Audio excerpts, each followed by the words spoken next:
Le 14 juillet, Jésus dit « Écoute-moi bien, ma fille, parce que la leçon de ce jour est très difficile. L'homme, tout homme porte en soi l'image que Dieu a conçue pour l'homme, mais tous les hommes ne portent pas en eux la ressemblance de Dieu. Il est dit « Dieu fit l'homme à son image et ressemblance ». Comment peut-il donc se faire que certains en aient seulement l'image ? Et comment peuvent-ils avoir l'image de Dieu s'il est incorporel, très pur esprit, lumière infinie et éternelle, pensée agissante, force créatrice, mais non pas corps? Quelle ignorance encore chez les croyants, une ignorance compréhensible et une ignorance incompréhensible.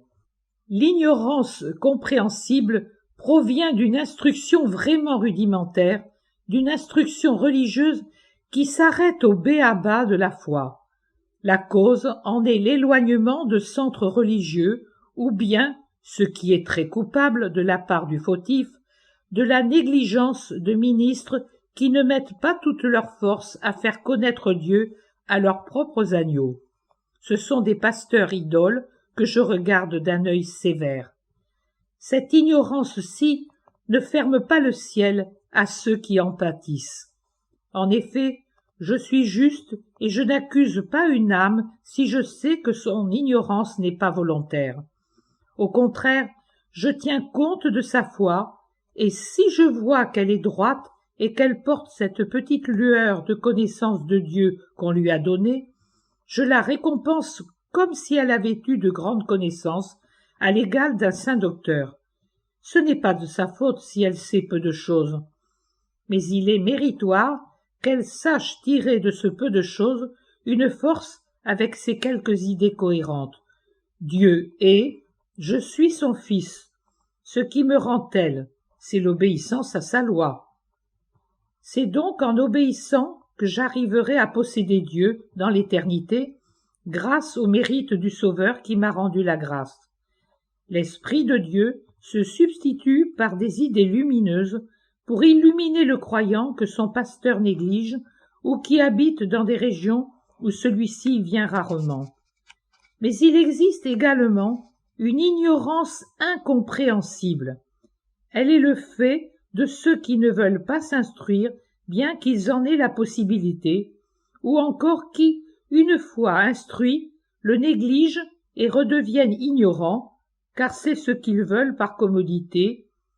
Oublier la vérité est nécessaire pour ceux qui veulent vivre comme des bêtes. Je maudis cette ignorance-là. C'est l'un des péchés qui attire mon indignation sans pardon. Pour quelle raison? Parce que c'est un reniement de Dieu, Père, Fils et l'Esprit Saint. Un fils qui ne veut rien savoir de son père ou qui, bien qu'il le connaisse, veut l'oublier et y parvient. Quel fils est-ce donc? Il est rebelle à la voix du sang, sans même parler des voix surnaturelles. C'est pourquoi il est inférieur aux animaux qui, aussi longtemps qu'ils sont soumis à leur père en raison de leur âge, lui obéissent et le suivent.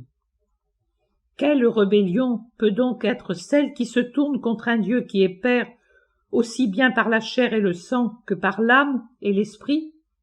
Je vous le laisse imaginer. Il renie le Fils, car, sans tenir compte du sacrifice de Dieu, le Fils qui s'est incarné pour porter la vérité aux hommes en plus de la rédemption, ils étouffent en eux toute voix de cette vérité pour vivre dans leur mensonge. Ils renient l'Esprit Saint parce que la vérité est toujours liée à la connaissance. Or, ce sont les lumières de la connaissance qui permettent de comprendre les vérités les plus sublimes. Je l'ai dit, j'ai encore bien des choses à vous dire, mais actuellement, vous n'êtes pas à même de les supporter. Lorsque viendra l'Esprit de vérité, il vous fera accéder à la vérité tout entière. Il recevra de ce qui est à moi, et il vous le communiquera. Ô éternel Esprit de Dieu, qui nous aime tant que, pour la gloire du Père, tu es descendu en des noces très pures, engendré le Rédempteur, et qui, bien qu'égal à moi, est devenu mon procréateur, alors que tu procèdes de moi et du Père.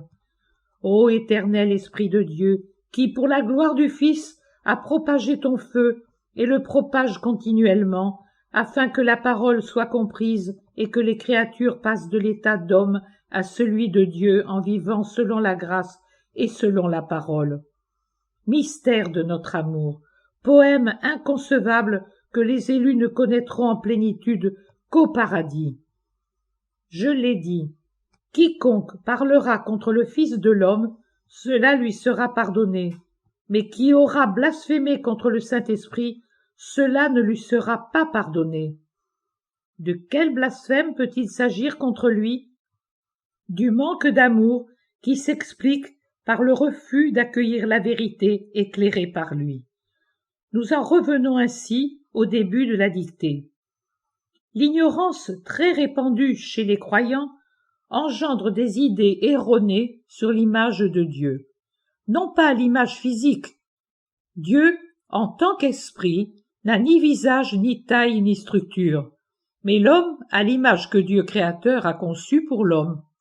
Le puissant et l'infini n'avaient certainement pas besoin d'obtenir l'homme d'une évolution séculaire de singe. Le singe fut ce qu'il est dès l'instant où il fut créé et fit ses premiers bonds sur les arbres du paradis terrestre. L'homme fut ce qu'il est dès l'instant où Dieu le créa à partir de la boue et où il lui insuffla l'esprit, ce qu'il n'avait fait à aucune autre créature. Sa ressemblance à Dieu se situe dans cet esprit éternel, incorporel, surnaturel que vous possédez en vous. Enfermé dans cette prison étroite et précaire qu'est cet esprit, un atome de l'esprit infini, il attend impatiemment de vous réunir à sa source et de partager avec elle liberté, joie, paix, lumière, amour et éternité. L'image, quant à elle, persiste même là où la ressemblance n'existe plus. Physiquement, l'homme reste en effet le même aux yeux des hommes, même si, aux yeux de Dieu et des habitants surnaturels des cieux, comme aux yeux de quelques élus de la terre, il apparaît sous son nouvel aspect de démon, sous son véritable aspect à partir du moment où la faute mortelle le prive de sa ressemblance à Dieu, puisque l'esprit ne vit plus en lui.